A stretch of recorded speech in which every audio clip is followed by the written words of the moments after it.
Maria Asha nursing கல்லூரி கட்டிடத்தை ஆயர் அம்புரோஸ் பிச்சைமுத்து திறந்து வைத்தார்.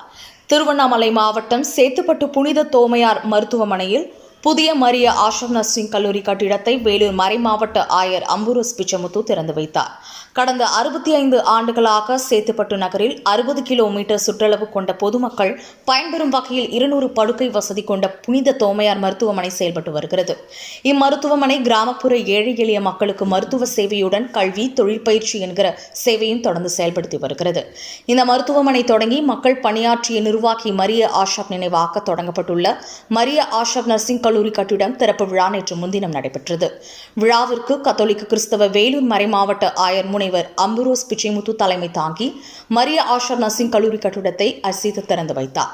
பெங்களூர் மெடிக்கல் மிஷன் சபை தலைவி அருட் சகோதரி ஜேமா ரோட்ரிக்ஸ், மருத்துவமனையின் முதன்மை நிர்வாக அதிகாரி அருட் சகோதரி மரியரத்னம், சேத்துப்பட்டு பங்கு தந்தை ஜான் ராபர்ட் ஆகியோர் முன்னிலை வகுத்து குத்துவிளக்கு ஏற்றி வைத்தனர். அனைவரையும் அருட் சகோதரி ஜான் பிபி வரவேற்றார். 65 ஆண்டுகால புனித தோமையார் மருத்துவமனையின் அடிச்சுவடுகளை டாக்டர் அருண்குமார் ஒளிக்காட்சி மூலம் எடுத்துரைத்தார். வேலூர் மறைமாவட்ட ஆயர் அம்புரோஸ் பிச்சைமுத்து சிறப்பு கூட்டு திருப்பலி நடத்தினார். மருத்துவமனை ஊழியர்கள் மற்றும் நர்சிங் கல்லூரி மாணவிகளின் கலை நிகழ்ச்சிகள் நடைபெற்றது. விழாவில் சேத்துப்பட்டு பேரூராட்சி தலைவர் சுதா முருகன், திமுக நகர முருகன், அனைத்து வியாபாரிகள் சங்க தலைவர் முனிரத்னம், அரிமா சங்கம் மணி, டாக்டர்கள் ஜெயக்குமார், ரத்தனகுமார், பல்வேறு பகுதியில் இருந்து பங்கு தந்தையர்கள், அருட் சகோதரிகள், முன்னாள் இந்நாள் மருத்துவ ஊழியர்கள் கலந்து கொண்டனர்.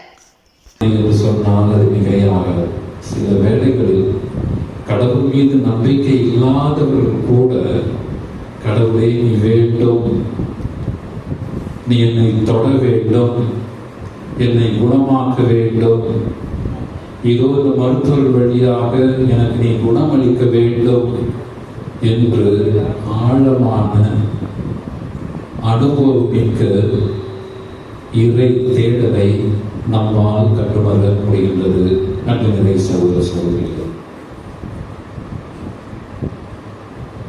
பல்வேறு பரிணாமங்களில் நாம் கடவுளை அனுபவித்தாலும் நோய் நொடி என்று வருகின்ற போது அது ஒவ்வொருவருக்கும் உண்டு, எல்லோருக்கும் உண்டு. சிலருக்கு குழந்தையிலிருந்தே, ஏன் பிறப்பதற்கு முன்பிலிருந்தே ஆரம்பமாகின்றது. எல்லா நிலைகளிலும் ஏதோ ஒரு நோய்க்கும் நொடிக்கும் நாம் அதோடு வாழ்ந்து கொண்டிருக்கின்றோம் என்று சொன்னாலும் மிகையாகாது. கடவுள் வேண்டும்,